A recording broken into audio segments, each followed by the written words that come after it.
Hi ನಮಸ್ಕಾರ ಗೆಳೆಯರೇ, ಎಲ್ಲರಿಗೂ ನನ್ನ ಚಾನಲ್ಗೆ ಸ್ವಾಗತ. ಶನಿಯು ಹನುಮಂತನನ್ನು ಕಂಡು ಭಯಪಡುವುದೇಕೆ? ಇದು ಶನಿ ಮತ್ತು ಹನುಮಂತನ ಕತೆ. ಹೌದು ಗೆಳೆಯರೇ, ಶನಿಯು ಹನುಮಂತನನ್ನು ನೋಡಿದರೆ ಭಯ ಬೀಳುತ್ತಾನೆ ಎನ್ನುವುದು ನಮಗೆಲ್ಲ ತಿಳಿದಿರುವ ವಿಚಾರ. ಶನಿ ಮತ್ತು ಹನುಮಂತನ ನಡುವಿನ ಸಮರದ ಬಗ್ಗೆ ಕೇಳಿದ್ದೀರಾ? ಶನಿಯು ಹನುಮಂತನನ್ನು ನೋಡಿ ಹೆದರಲು ಕಾರಣವೇನು? ಶನಿ ಮತ್ತು ಹನುಮಂತನಿಗೆ ಸಂಬಂಧಿಸಿದ ಈ ಕಥೆಯನ್ನು ನೀವು ತಿಳಿಯಲೇಬೇಕು.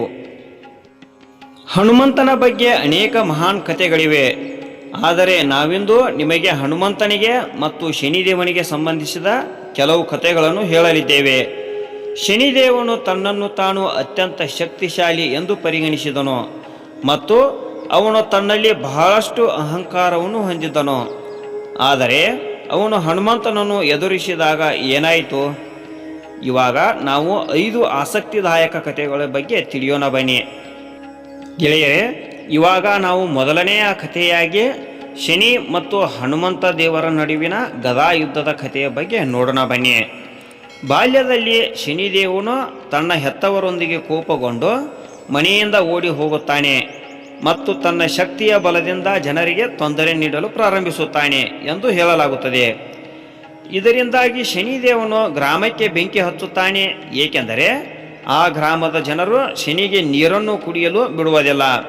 ಗ್ರಾಮಸ್ಥರೆಲ್ಲರೂ ಶನಿದೇವನನ್ನು ಸುತ್ತುವರೆದು ಕೊಲ್ಲಲು ಪ್ರಯತ್ನಿಸಿದಾಗ ಹನುಮಂತನು ಅವನನ್ನು ರಕ್ಷಿಸಿ ಮನೆಗೆ ಹೋಗುವಂತೆ ಬುದ್ಧಿ ಮಾತನ್ನು ಹೇಳುತ್ತಾನೆ. ಆದರೆ ಶನಿಯು ಅದನ್ನು ಕೇಳದೆ ಹನುಮಂತನ ಮೇಲೆ ಜಗಳವಾಡಲು ಪ್ರಾರಂಭಿಸುತ್ತಾನೆ. ನಂತರ ಇಬ್ಬರ ನಡುವೆ ಗದಾಯುದ್ಧ ನಡೆಯುತ್ತದೆ. ನಂತರ ಹನುಮಂತನು ಶನಿಯನ್ನು ತನ್ನ ಬಾಲದಲ್ಲಿ ಸುತ್ತಿ ಶನಿಯ ತಂದೆಯ ಬಳಿಗೆ ಕರೆದುಕೊಂಡು ಹೋಗಿ ಬಿಡುತ್ತಾನೆ. ಗೆಳೆಯರೇ, ಇವಾಗ ನಾವು ಎರಡನೆಯ ಪೌರಾಣಿಕ ಕಥೆಯಾದ ಶನಿಯ ನೋವನ್ನು ವಾಸಿ ಮಾಡಿದ ಹನುಮಂತನ ಕಥೆಯ ಬಗ್ಗೆ ನೋಡೋಣ ಬನ್ನಿ. ಶನಿದೇವನು ಹನುಮಂತನ ಶಕ್ತಿ ಮತ್ತು ಪರಾಕ್ರಮದ ಹೊಗಳಿಕೆಯನ್ನು ಕೇಳಿದಾಗ ಅವನು ಹನುಮಂತನೊಂದಿಗೆ ಹೋರಾಡಲು ಹೊರಟನು. ಆದರೆ ಆ ಸಮಯದಲ್ಲಿ ಹನುಮಂತನು ತನ್ನ ಭಗವಾನ್ ಶ್ರೀರಾಮನ ಭಕ್ತಿಯಲ್ಲಿ ಮಗ್ನನಾಗಿದ್ದನು.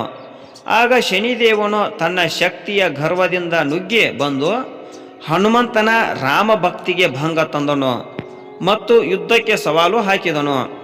ಇದರ ನಂತರ ಹನುಮಂತನು ಅವನೊಂದಿಗೆ ಒತ್ತಾಯದಿಂದ ಹೋರಾಡಬೇಕಾಯಿತು. ಕೊನೆಗೆ ಅವನು ಶನಿದೇವನನ್ನು ತನ್ನ ಬಾಲದಲ್ಲಿ ಕಟ್ಟಿ ರಾಮ ಭಕ್ತಿಯಲ್ಲಿ ಮುಳುಗಿದನು.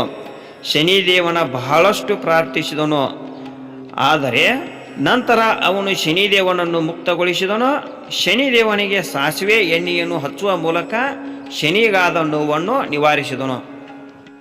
ಗೆಳೆಯರೇ, ಇವಾಗ ನಾವು ಮೂರನೆಯ ಪೌರಾಣಿಕ ಕಥೆಯಾದ ರಾವನಿಂದ ಶನಿಯ ಮುಕ್ತಿಯ ಕಥೆಯ ಬಗ್ಗೆ ನೋಡೋಣ ಬನ್ನಿ. ಒಮ್ಮೆ ದುರಹಂಕಾರಿಯಾದ ಲಂಕಾಪತಿ ರಾವಣನು ಶನಿದೇವನನ್ನು ಬಂಧಿಸಿ ಲಂಕಾದ ಜೈಲಿನಲ್ಲಿಟ್ಟನು. ಅದೇ ಸಂದರ್ಭದಲ್ಲಿ ಹನುಮಂತನು ಸೀತಾಮಾತೆಯನ್ನು ಹುಡುಕಿಕೊಂಡು ಲಂಕೆಗೆ ಬಂದಾಗ ತಾಯಿ ಜಾನಕಿಯನ್ನು ಹುಡುಕುತ್ತಿರುವಾಗ ಜೈಲಿನಲ್ಲಿ ಬಂಧಿತನಾದ ಶನಿದೇವನನ್ನು ಕಂಡನು. ಇಲ್ಲಿಯೂ ಕೂಡ ಹನುಮಂತನು ಶನಿಯನ್ನು ರಾವಣ ಬಂಧನದಿಂದ ಮುಕ್ತಿಗೊಳಿಸಿದನು. ವಿಮೋಚನೆಯ ನಂತರ ಶನಿಯು ಹನುಮಂತನಿಗೆ ಧನ್ಯವಾದಗಳನ್ನು ಅರ್ಪಿಸಿದರು ಮತ್ತು ಹನುಮಂತನ ಭಕ್ತರಿಗೆ ಯಾವುದೇ ಕಾರಣಕ್ಕೂ ತೊಂದರೆಯನ್ನು ನೀಡುವುದಿಲ್ಲವೆಂದು ಭರವಸೆಯನ್ನು ನೀಡಿದನು. ಗೆಳೆಯರೇ, ಇವಾಗ ನಾವು ನಾಲ್ಕನೆಯ ಪೌರಾಣಿಕ ಕಥೆಯಾದ ಹನುಮಂತನಿಗೆ ಸಾಡೆ ಸಾತಿ ನೀಡಲು ಹೋಗಿ ನೋವುಂಡ ಶನಿಯ ಕಥೆಯ ಬಗ್ಗೆ ನೋಡೋಣ ಬನ್ನಿ. ನಂಬಿಕೆಯ ಪ್ರಕಾರ ಒಮ್ಮೆ ಶನಿದೇವನು ಹನುಮಂತನ ಬಳಿ ಬಂದು, ನಾನು ಕೃಷ್ಣ ಲೀಲೆಯ ಅಂತ್ಯದ ನಂತರ ಕಲಿಯುಗ ಪ್ರಾರಂಭವಾಗಿದೆ ಎಂದು ಎಚ್ಚರಿಸಲು ಬಂದಿದ್ದೇನೆ ಎಂದು ಹೇಳುತ್ತಾನೆ. ಈ ಕಲಿಯುಗದಲ್ಲಿ ದೇವಾನುದೇವತೆಗಳು ಭೂಮಿಯಲ್ಲಿ ಇರಲು ಸಾಧ್ಯವಿಲ್ಲ, ಏಕೆಂದರೆ ಭೂಮಿಯ ಮೇಲಿರುವ ಪ್ರತಿಯೊಬ್ಬರೂ ತನ್ನ ಸಾಡೆ ಸಾತಿ ಪ್ರಭಾವಕ್ಕೆ ಒಳಗಾಗುತ್ತಾರೆ ಎಂದು ಹೇಳಿದನು. ಇದರಿಂದ ನಿಮ್ಮ ಮೇಲೂ ಅದರ ಪರಿಣಾಮವು ಪ್ರಾರಂಭವಾಗಲಿದೆ. ಯಾವ ದೇವರು ಅಥವಾ ಮನುಷ್ಯನು ರಾಮನ ಆಶ್ರಯದಲ್ಲಿ ವಾಸಿಸುತ್ತಾನೋ ಅವನ ಮೇಲೆ ಕಾಲವು ಯಾವುದೇ ಪರಿಣಾಮ ಬೀರುವುದಿಲ್ಲ. ಹಾಗಾಗಿ ನೀನು ನನ್ನನ್ನು ಬಿಟ್ಟು ಬೇರೆ ಕಡೆ ಹೋಗು ಎನ್ನುತ್ತಾನೆ. ಇದಕ್ಕೆ ಒಪ್ಪದ ಶನಿಯು ನನ್ನ ಕೆಲಸವನ್ನು ನಾನು ಮಾಡಲೇಬೇಕು ಎಂದು ಹನುಮಂತನ ಹಣೆಯನ್ನೇರಿ ಕುಳಿತು ಇಂದಿನಿಂದ 2.5 ವರ್ಷಗಳ ಕಾಲ ನೀನು ಎಲ್ಲ ವಿಷಯಗಳಲ್ಲೂ ಸಂಕಷ್ಟಗಳನ್ನು ಎದುರಿಸಬೇಕೆಂದು ಹೇಳುತ್ತಾನೆ. ಶನಿಯು ಹನುಮಂತನ ಹಣೆಯನ್ನೇರಿದ ತಕ್ಷಣ ಹನುಮಂತನಿಗೆ ಹಣೆಯ ಭಾಗದಲ್ಲಿ ತುರಿಕೆಯಾಗಲು ಆರಂಭವಾಯಿತು. ಇದಕ್ಕಾಗಿ ಹನುಮಂತನು ಒಂದು ಪರ್ವತವನ್ನು ಎತ್ತಿ ತನ್ನ ಹಣೆಯ ಮೇಲೆ ಇಡುತ್ತಾನೆ. ಇದರಿಂದ ಭಯಗೊಂಡ ಶನಿದೇವನು ನೀನು ಏನು ಮಾಡುತ್ತಿದ್ದೀಯಾ ಎಂದು ಪ್ರಶ್ನಿಸುತ್ತಾನೆ. ಇದಕ್ಕೆ ಪ್ರತ್ಯುತ್ತರವಾಗಿ ಹನುಮಂತನು ನೀನು ನಿನ್ನ ಕೆಲಸ ಮಾಡು, ನಾನು ನನ್ನ ಕೆಲಸ ಮಾಡುತ್ತೇನೆಂದು ಹೇಳುತ್ತಾನೆ. ಇನ್ನೂ ತುರಿಕೆ ನಿಲ್ಲದ ಕಾರಣ ಹನುಮಂತನು ಮತ್ತೊಂದು ಪರ್ವತವನ್ನು ಎತ್ತಿ ತಲೆಯ ಮೇಲೆ ಇಟ್ಟುಕೊಳ್ಳುತ್ತಾನೆ. ಪರ್ವತದ ಭಾರವನ್ನು ತಾಳಲಾರದೆ ಶನಿಯು ಹನುಮಂತನ ಬಳಿ ನನ್ನನ್ನು ಬಿಟ್ಟು ಬಿಡುವಂತೆ ಕೇಳಿಕೊಳ್ಳುತ್ತಾನೆ. ಆದರೆ ಹನುಮಂತನು ಶನಿಯ ಸೊಕ್ಕನ್ನು ಮುರಿಯಲು ಮತ್ತೊಂದು ಪರ್ವತವನ್ನು ಎತ್ತಿ ತನ್ನ ತಲೆಯ ಮೇಲೆ ಇಟ್ಟುಕೊಳ್ಳುತ್ತಾನೆ. ಇದರಿಂದ ಆಘಾತಗೊಂಡ ಶನಿಯು ಹನುಮಂತನೊಂದಿಗೆ ರಾಜಿಯಾಗುವುದಾಗಿ ಒಪ್ಪಿಕೊಂಡು ತನ್ನ ತಪ್ಪಿಗೆ ಕ್ಷಮೆಯನ್ನು ಕೇಳುತ್ತಾನೆ. ಹನುಮಂತನ ಶನಿಯ ಕೂಗನ್ನು ಕೇಳಿಸಿಕೊಳ್ಳದೆ ನಾಲ್ಕನೇ ಪರ್ವತವನ್ನು ಎತ್ತಿ ತನ್ನ ತಲೆಯ ಮೇಲೆ ಇಟ್ಟುಕೊಳ್ಳುತ್ತಾನೆ. ಆಗ ಶನಿಯು ನನ್ನನ್ನು ದಯಮಾಡಿ ಬಿಟ್ಟು ಬಿಡು ಎಂದು ದುಃಖದಿಂದ ಪ್ರಾರ್ಥಿಸುತ್ತಾನೆ.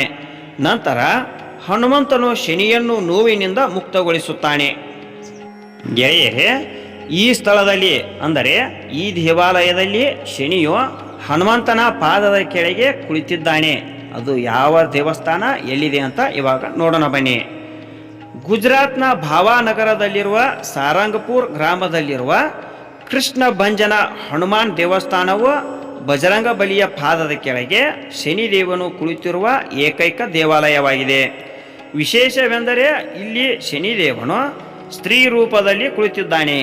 ದಂತಕಥೆಯ ಪ್ರಕಾರ ಇಲ್ಲಿ ಒಮ್ಮೆ ಶನಿದೇವನ ಕೋಪವು ಭೂಮಿಯ ಮೇಲೆ ತುಂಬ ಹೆಚ್ಚಾಯಿತು. ಎಲ್ಲರೂ ಅಸಮಾಧಾನಗೊಳ್ಳಲು ಪ್ರಾರಂಭಿಸಿದರು.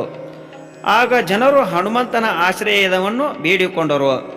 ಎಲ್ಲರೂ ಓ ದೇವರೇ, ನಮ್ಮನ್ನು ರಕ್ಷಿಸು ಎಂದು ಹನುಮಂತನನ್ನು ಪ್ರಾರ್ಥಿಸಿದರು. ಶನಿಯು ತನ್ನ ಭಕ್ತರಿಗೆ ತೊಂದರೆ ಕೊಡುತ್ತಿರುವುದನ್ನು ತಿಳಿದ ಹನುಮಂತನಿಗೆ ಕೋಪ ಬಂದಿತು.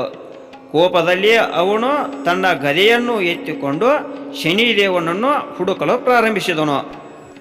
ಈ ವಿಷಯ ತಿಳಿದ ಶನಿದೇವನಿಗೆ ಭಯವು ಹೆಚ್ಚಾಯಿತು ಮತ್ತು ಈಗ ಯಾರೂ ನನ್ನನ್ನು ಉಳಿಸಲು ಸಾಧ್ಯವಿಲ್ಲ ಎಂದು ಅರ್ಥ ಮಾಡಿಕೊಂಡನು. ತನ್ನನ್ನು ತಾನು ರಕ್ಷಿಸಿಕೊಳ್ಳಲು ಯಾವುದೇ ಮಾರ್ಗ ಸಿಗದಿದ್ದಾಗ ಅವನು ಸ್ತ್ರೀ ವೇಷವನ್ನು ಅರಿಸಿಕೊಂಡನು. ತಾನು ಸ್ತ್ರೀ ವೇಷದಲ್ಲಿದ್ದರೆ ಹನುಮಂತನು ತನ್ನನ್ನು ಮುಟ್ಟುವುದಿಲ್ಲ ಅಥವಾ ತನ್ನ ಮೇಲೆ ಕೈ ಎತ್ತುವುದಿಲ್ಲ. ಯಾಕೆಂದರೆ ಹನುಮಂತನು ಬ್ರಹ್ಮಚಾರಿ ಎಂದು ವೇಷವನ್ನು ಬದಲಾಯಿಸಿಕೊಂಡನು. ಶನಿಯು ಸ್ತ್ರೀ ವೇಷವನ್ನು ಧರಿಸಿ ಹನುಮಂತನ ಪಾದದ ಬಳಿ ಕುಳಿತು ಕ್ಷಮೆಯಾಚಿಸಿದನು. ಹಾಗೂ ಹನುಮಂತನು ಶನಿಯ ತಪ್ಪನ್ನು ಮನ್ನಿಸಿ ಆತನ ತಪ್ಪನ್ನು ಮನ್ನಿಸಿದನು. ಅಂದಿನಿಂದ ಶನಿಯು ಇಲ್ಲಿ ಹನುಮಂತನ ಪಾದದ ಬಳಿಯೇ ಕುಳಿತುಕೊಂಡಿರುತ್ತಾನೆ. ಗೆಳೆಯರೇ, ಇಲ್ಲಿಯವರೆಗೆ ಹನುಮಂತನ 5 ಪ್ರಮುಖ ರಹಸ್ಯ ಪೌರಾಣಿಕ ಕಥೆಗಳನ್ನು ಕೇಳಿದ್ದೀರಿ. ನಿಮಗೆ ಈ ವಿಡಿಯೋ ಇಷ್ಟವಾಗಿದ್ದರೆ ಲೈಕ್ ಮಾಡಿ ಹಾಗೂ ಇತರರಿಗೂ ಶೇರ್ ಮಾಡಿ. ಇನ್ನೂ ಇಂತಹ ಉಪಯುಕ್ತ ವಿಡಿಯೋಗಳಿಗಾಗಿ ನಮ್ಮ ಚಾನಲನ್ನು ಸಬ್ಸ್ಕ್ರೈಬ್ ಮಾಡಿ ಹಾಗೂ ಬೆಲ್ ಐಕಾನನ್ನು ಒತ್ತಿ. ಇನ್ನು ಮುಂದಿನ ಸಂಚಿಕೆಯ ವಿಡಿಯೋದಲ್ಲಿ ಮತ್ತೊಂದು ಕಥೆಯೊಂದಿಗೆ ಬರೋಣ. ಎಲ್ಲರಿಗೂ ಧನ್ಯವಾದಗಳು.